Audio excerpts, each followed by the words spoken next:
my fellow readers, it is I, Dark Symphony 777, with a fanfiction reading. As always, link to the story will be in the description below. Please like the video, subscribe to the channel, click on that bell for notification, and leave a comment in the comment section below on your thoughts of the story.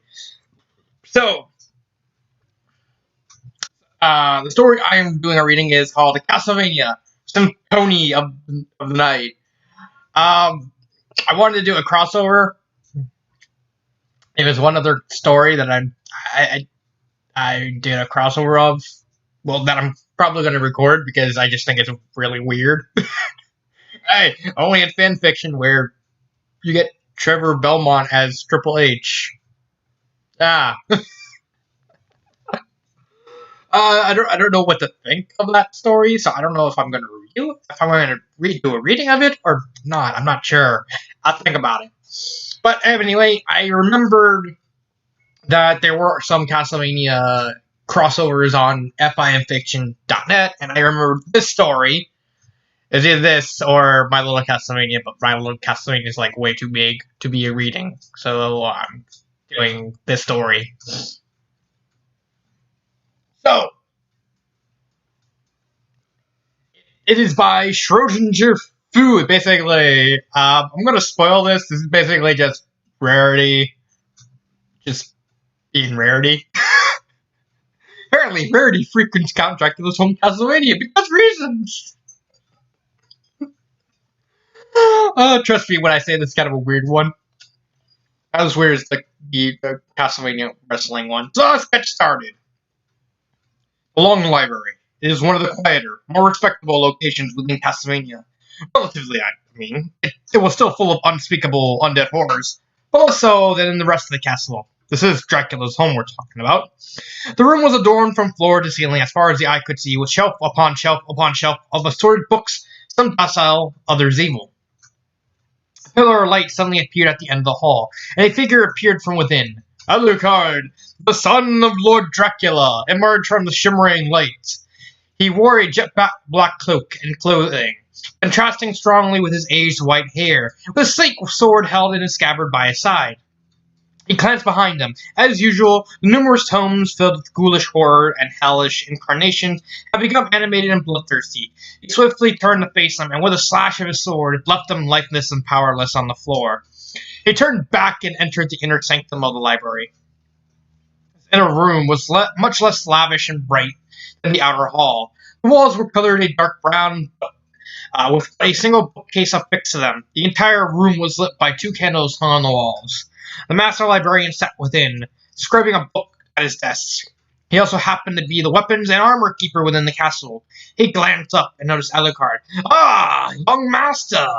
What can I do for you?" Alucard responded, "I require your finest sword and a set of iron plate mail."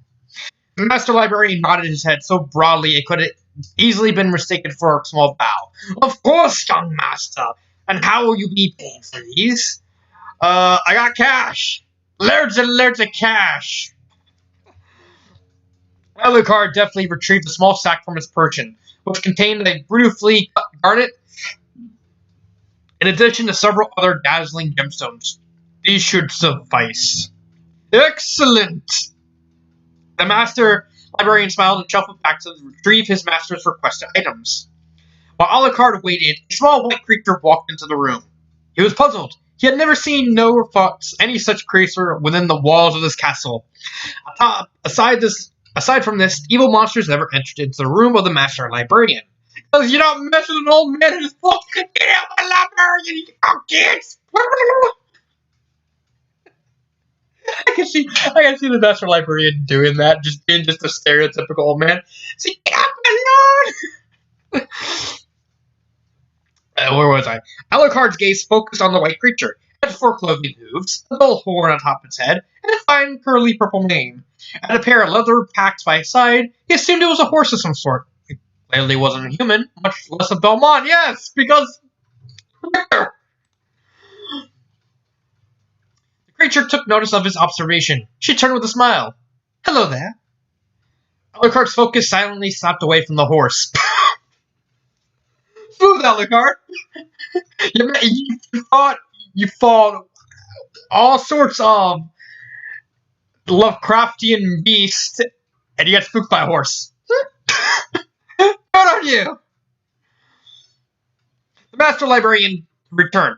Here is your equipment, young master. He noticed a small equine. Ah! Rarity! A pleasure to make your acquaintance. Rarity fluttered her eyelashes. Always good to see you.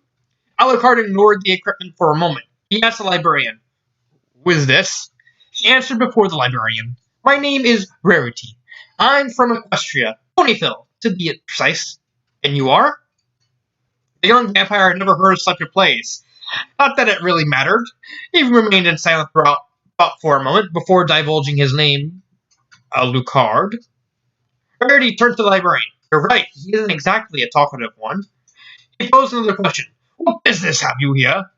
The unicorn gracefully answered in turn. "I come to collect gemstones for my fashion designs. And speaking of which," he turned to address the librarian. "Do you have any more?" "That I do." The librarian gestured towards the small bag that Alucard had just set upon the table. Rarity examined each one carefully, eyes widening further as she gazed upon each one. "Beautiful," she whispered to herself, and as compensation, her horn emitted a dim blue aura, and a sizable brown leather-bound book rose from her right saddlebag to the librarian. He read the book's title aloud. "Supernaturals, natural remedies and cure-alls that are simple super. Thank you. This will make a fine addition to the library." "Think nothing of it. It's the least I could do for these lovely gems." Rarity eyed the gems again. "Oh, and are you finished with the last book?" "Yes, I just finished scribing it." The librarian carefully picked up a thinner green book from his desk and extended it out to her. Rarity took it from him with her unicorn magic and refilled her saddlebag with it. Alucard took this opportunity to speak up. "Exactly what are you two doing? It's called bartering, Alucard. You exchange goods for more goods, an old way of monetizing of payments before money became a thing." Perhaps you heard of it. You are what, at this point? Several hundred years old. You probably heard of it somewhere.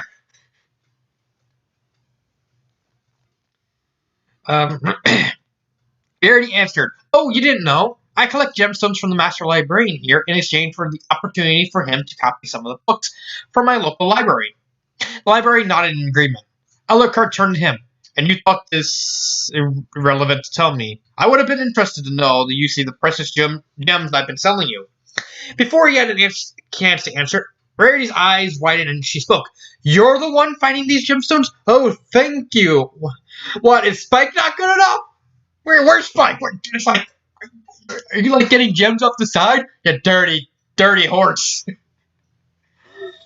"The gems here in this castle are the most perfectly cut I've ever seen." And Alucard responded, stone-faced. "My father tended to be quite fastidious about his possessions."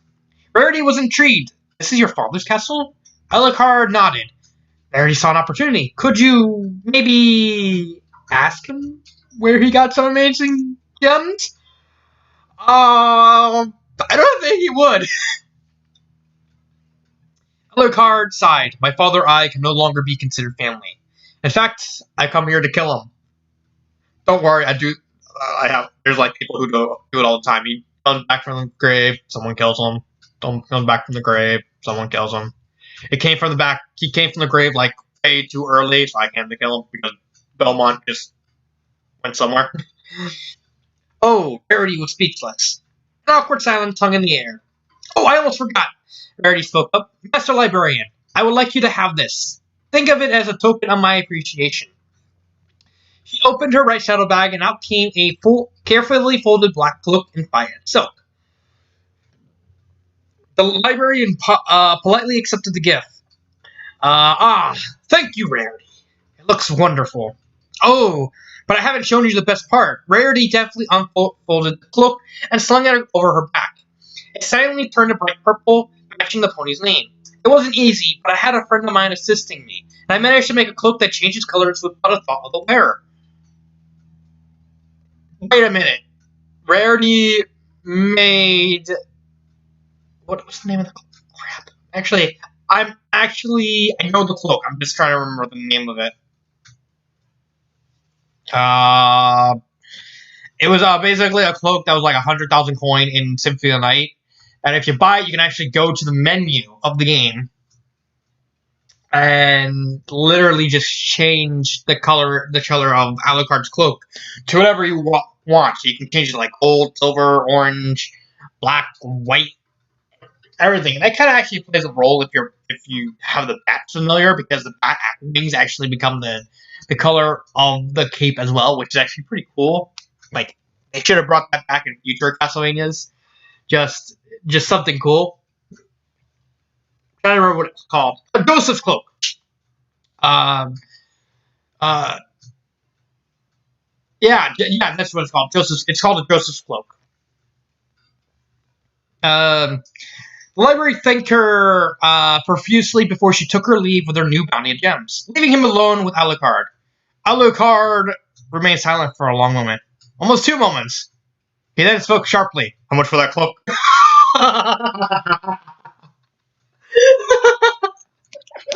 That was actually my reaction when I first saw the cloak. I said, "What are the options to change the cloak's color?" I said, "How much is it?" 100,000.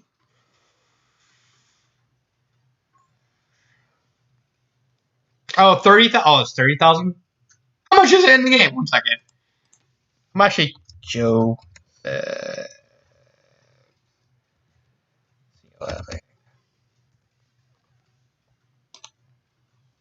How much is it in the game?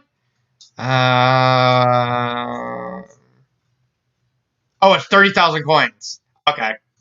So you can select any color and cloak color option in the system menu.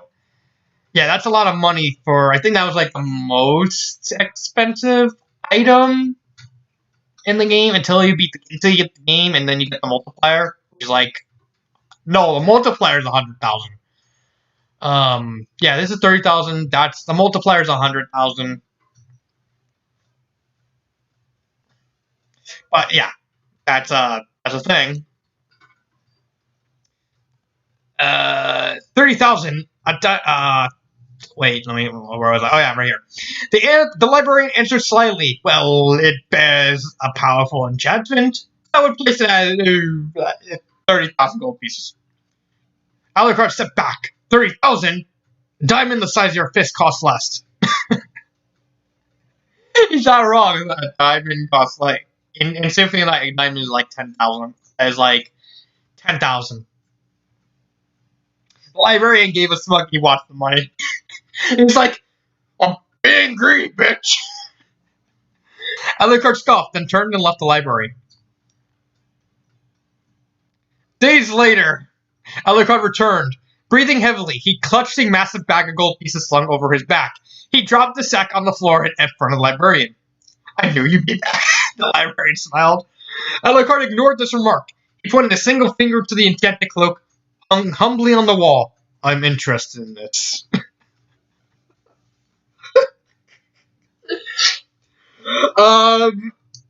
I like the fact that you kind of went meta at the end, because Alucard became like literally every single player who first played this game and saw this thing in the item shop that went out of their way to actually want to buy this. Like if I remember right, including like the days things, like, because in the actual story, Symphony Night take place over an entire night, so it's not like days. It was literally just one night.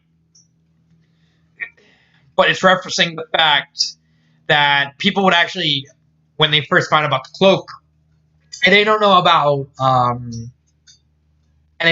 like the gems and stuff like that, they would actually spend days just saving up, just not even progressing through the game, but saving up just so they can get the cloak. I thought that's a nice little bit of meta humor.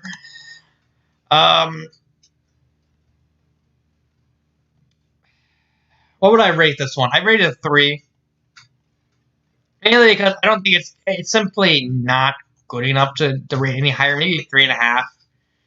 Yeah, I'll curve it, do it at 3.5. I like the fact it's simple.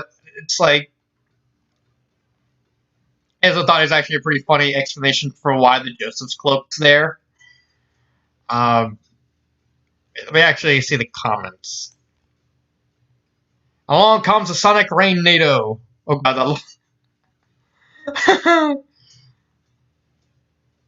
had on set up. At least we know how the color changing cape works. What's this? There's a GIF. Oh, it's a GIF. Oh my god, do you want?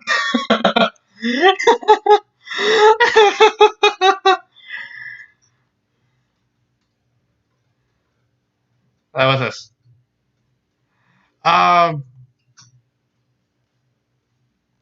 This is actually not bad. Like, even the comment section's like, sure, rarity in the library, giving him a cloak. Why not? It works. I don't think it's bad. Like, it's paced nicely. I mean, Alucard mirroring the player when they first see the cloak, that's at least like, that's a nice touch, especially with him like lugging the cloaks back, all the coins back, which is basically the player saying, I got 40,000. I bet you anyone who's played Castlevania Symphony of the Night, they saw the cloak. I bet you ask anyone and said, when you first saw the Justice Cloak, what did you do? I said, they probably say, I played for like a couple days, trying to get enough money just to get it. Did you progress any further? No, because I wanted the cloak. I wanted the cloak. So yeah, 3.5. I can't really raise it any higher simply because it's way too short and the idea is not really like carried over enough. Like maybe if he like left the library, then ran into rarity again, and then just talked, that would make sense. But it's a cute story. I don't think it's bad. I don't think. So that is Castlevania Sym-Pony of the Night. This has been Dark Symphony 777, and cut.